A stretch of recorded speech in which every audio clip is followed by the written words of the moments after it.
first thing I'd like you to know is this.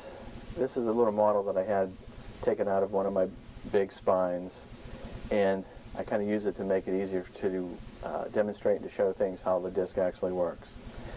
The reason that I do this is 80% of all back pain, neck pain is caused by a disc, meaning that the disc is the reason that you have that pain. So that's the reason for going into this orientation on discs and their function and what happens to them, how they get into trouble. The first thing that you have to know is this. What is the purpose of the disc? The disc sits between two of the vertebrae. This is a vertebrae above, a vertebrae below, and the disc in between them. What your disc actually is a shock absorber. It gives you the ability to flex from side to side, to bend, and do all kind of things like that. Now, I'd like to also give you a little bit of research on how strong this disc actually is, and I'll give you two.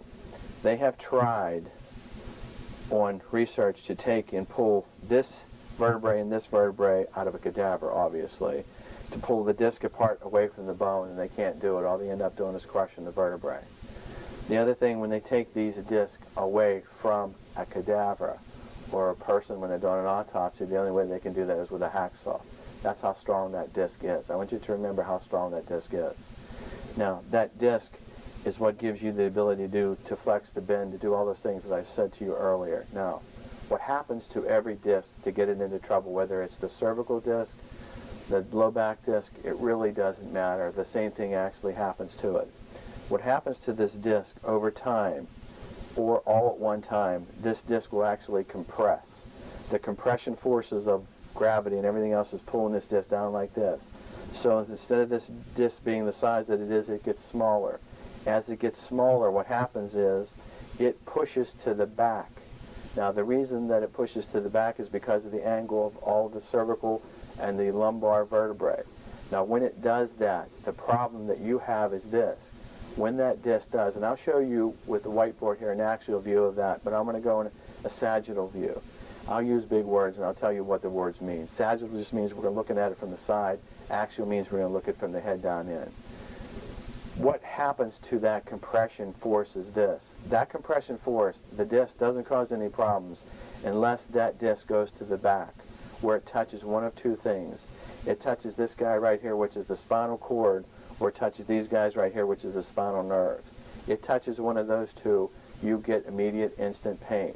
Now, you can have a herniated, bulging, degenerative disc and have absolutely no pain.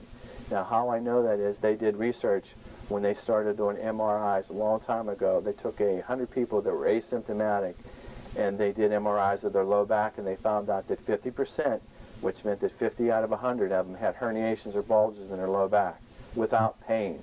So you can have a herniation or a bulge without pain. That's how the construction worker comes in to me and says, Larry, you got to explain this to me. I bend over 100 times a day and pick up hundreds and hundreds of pounds, and I have no pain. I bend over to pick up a pencil, and I can't straighten back up again. What happened? The disc went back into the spinal cord or the spinal nerve at that point in time, and that's why they got the pain. Very easy to tell you.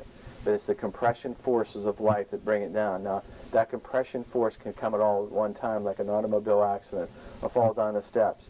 You lift 300 or 400 pounds, which you shouldn't be doing anyway, but that would compress that disc. When it compresses that disc, then it causes that disc to get back into the spinal canal and touch the spinal cord, the spinal nerve, and that's instantly when you get the pain. Now, how that works on the axial view, which I can show you actually what happens to it, is a little bit easier. Now, so this is what a disc looks. You're looking at it from the head down in, called an axial view. Now, there's two parts to the disc. This is called the nucleus pulposus, and it's actually what it is the liquid part of the disc, and this is the annulus fibrosus, which is the cartilage part of the disc. Now, from this point forward, I'm just going to say liquid cartilage, make it a little bit easier for you. Now, this liquid part, when you're born, is 90% water. As you age a little bit, that comes down to about 70% water, but that's the part that is the most important part. This outer part, this is mostly the shock absorber. This cartilage, what it actually does is just to protect this liquid part of the disc, which is the nucleus. What happens is you put that under pressure, as I said, compressive forces pushing down, pushing down, pushing down, to what happens is you elongate this disc out like this. When you elongate that disc out like that, that puts a crack into this cartilage. That crack into the cartilage allows this fluid on the inside to push and push and push and push till you get a little bit of a bubble out here. That little bit of a bubble is the herniation or the bulge. Now that little bit of a bubble does not give you any pain until it touches this guy right here, which is either the spinal cord or the spinal nerve. As soon as it touches that, it lights you up like a Christmas tree. If this doesn't touch that, you don't have any pain, and as soon as it touches that, you get instant pain. And that's exactly what happens to every disc that gets into trouble, whether it's in the cervical spine, which is the neck, or it's in the low back. Every disc that gets into trouble exactly the same way that I just explained it to you. Now, what causes this, again, goes back to either macro or micro trauma. Macro trauma means boom, all at one time. Micro means a little bit at a time, a little bit of this, a little bit of that. All the research that I have read, and it has been extensive over the past 6 years on discs, will tell you the same thing that I just said to you. It's the disc that causes the problem, and the problem with the disc is the micro trauma or the macro trauma and the compressive forces of that disc.